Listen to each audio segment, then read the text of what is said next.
दिव्यांगी बच्चों को उनके माँ बाप के सिवाय कोई नहीं समझ सकता। अजय तो फिर भी पराया था। सेठ जी के उपकार के सिवाय दूसरा ऐसा कोई कारण न था उसके पास कि जिसके चलते अजय ताउम्र भावेश की सेवा करता रहे। 24-25 साल एक बड़ा समय होता है। जीवन भी करवट ले चुका था। अजय अब बांका जवान हो गया था। उसका युवा मन भी किसी के साथ की तलाश कर रहा था। कोई ऐसा जो उसके उग्र रक्त को हौले से ठंडक पहुंचाए, कि उसकी उसे हमेशा तलाश रहे, कि जिससे ऑफिस में आते ही एक चिर परिचित भीनी भीनी खुशबू का झोंका सीधा दिमाग में पहुंच जाए, कि उसके आधे खुले बालों को आते जाते स्पर्श हो जाए, कि जो अपनी सहेलियों के बीच में से उसे स्माइल दे, कि बालों को संवारते हुए उसे हाय कहे, कि जो ऑडिट के लिए बाहर जाते हुए उसे कॉल में का इशारा करे। अजय कोई देवदूत तो नहीं, वह भी एक इंसान है। उसे भी एक मन है, भावनाएं हैं। उसका भी एक स्वतंत्र व्यक्तित्व है। सेवा भाव से एक भरा दयालु मन है। इतनी स्वतंत्रता उसे मिलनी ही चाहिए थी। भावेश को भी ये बात समझ आ रही थी कि वह दिव्यांगी है, किंतु अजय तो नहीं।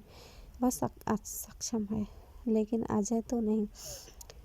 और फिर मन बड़ा करने से उसके अपंग पैर तो ठीक हो नहीं सके, कि उसमें प्राण तो आने से रहे। जिंदगी की आखिरी सांस तक उसे एक आधार की जरूरत पड़ने लगी थी।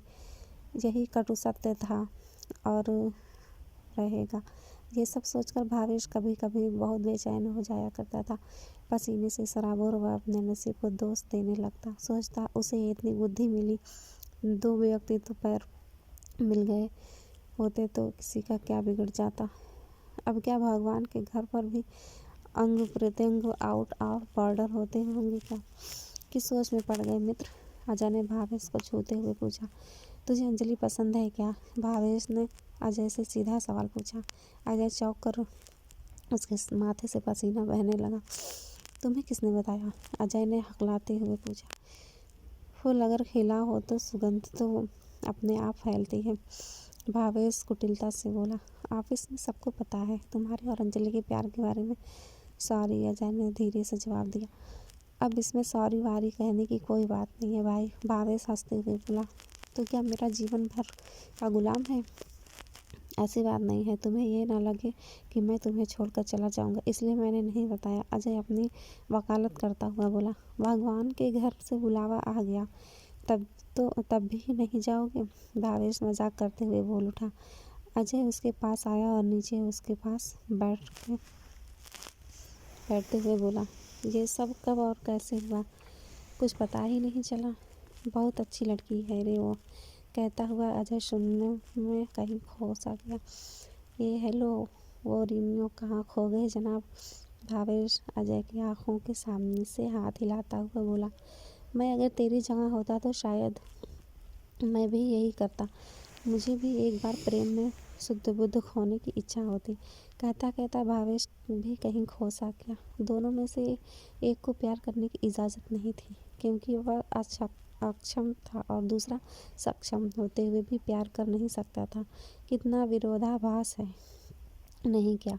प्रेम किसी एक के करने से नहीं हो सकता, उसे संपूर्णता मिलती है दूसरी ओर से मिलने वाली स्वीकृति से, क्योंकि एक तरफा प्रेम किसी मृत तृष्णा के समान होता है। आप उसका पीछा करते थक जाओगे, किंतु वह कभी आपको नहीं मिलेगा। किंतु अजय और अंजलि का प्यार तो 2 तरफा ही था, तो उनका मिलना तय क्यों ना हो।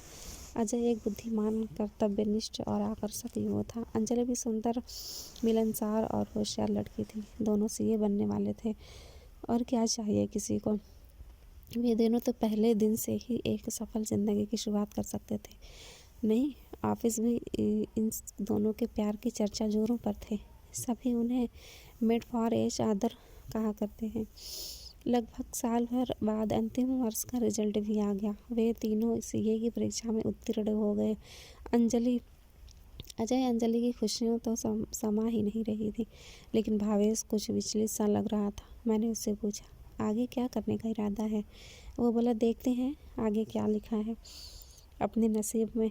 मुझे उसके चेहरे पर निराशा साफ झलक रही थी।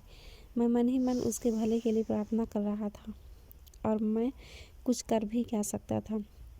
उसका तो एक मित्र आधार सिर्फ अजय ही था, जो उसके साथ बचपन से आज तक थे। किंतु अजय तो अंजलि का होने वाला था। 6 महीने बाद ही अजय और अंजलि का ब्याह तय हो गया।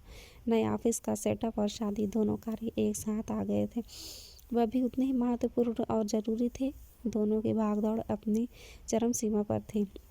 लग्न पत्रिका से लेकर नए ऑफिस के काम तक दिन रात काम हो रहा था। अजय ने भावेश को गांव जाने का अनुरोध किया, ताकि वह अपने इन कामों पर खुद को केंद्रित कर सके। अजय को नए घर की भी तलाश थी। अंजलि घर में लगने वाले आवश्यक वस्तुओं की खरीदारी कर रही थी। अजय शादी की पत्रिका लेकर अपने गांव आया और सेठ जी को सह परिवार निमंत्रण देता हुआ अपने माँ बाबूजी को साथ लेता वापस आ गया। आखिर शादी का दिन भी उजड़ गया। गुलाब के फूलों की भीनी भीनी खुशबू के साथ शहनाई की धुन यूँ लग रही थी मानो सुगंध और सुर का मिलन हो रहा हो। भावेश अपने माँ बाबूजी के साथ बेलचर पर आया था। शादी का समारोह खत्म होने के बाद अजय और अंजलि ने सभी को अपने नए ऑफिस में आने का न्योता दिया। भावेश लेकिन खुद को अपमानित सा महसूस कर रहा था, किंतु कोई इलाज न होने की वजह से उसे भी सबके साथ जाना पड़ा। कुछ निमंत्रित मान्यवरों के साथ सभी अजय और अंजलि के नए ऑफिस को देखने चल पड़े। उनका ऑफिस छोटा सा किंतु सुंदर और सजीला था। उनके चैम्बर में 3 कुर्सियां देखकर सभी चकित हो गए। ये तीसरा पार्टनर कौन है भाई? भावेश उत्सुकतावश पूछ बैठा। अजय और अंजलि ने भावेश को व्हीलचेयर चेयर बीच वाली कुर्सी के पास ले जाकर उसे बिठाया और उस कुर्सी पर बैठा दिया। तब अंजलि ने कहा, और किसकी हो सकती है भाई साहब, ये सिर्फ आपकी है। दोनों ने इतना कहकर आशीर्वाद लेने के लिए भावेश के पैरों पर झुक गए। भावेश के दोनों हाथ अश्रुपूर्ण नेत्रों से उन्हें आशीर्वाद देने के लिए उठे तो सही, किंतु वह अपने आप को उनके सामने झुका हुआ बहुत नीचे झुका हुआ सा महसूस कर रहा था।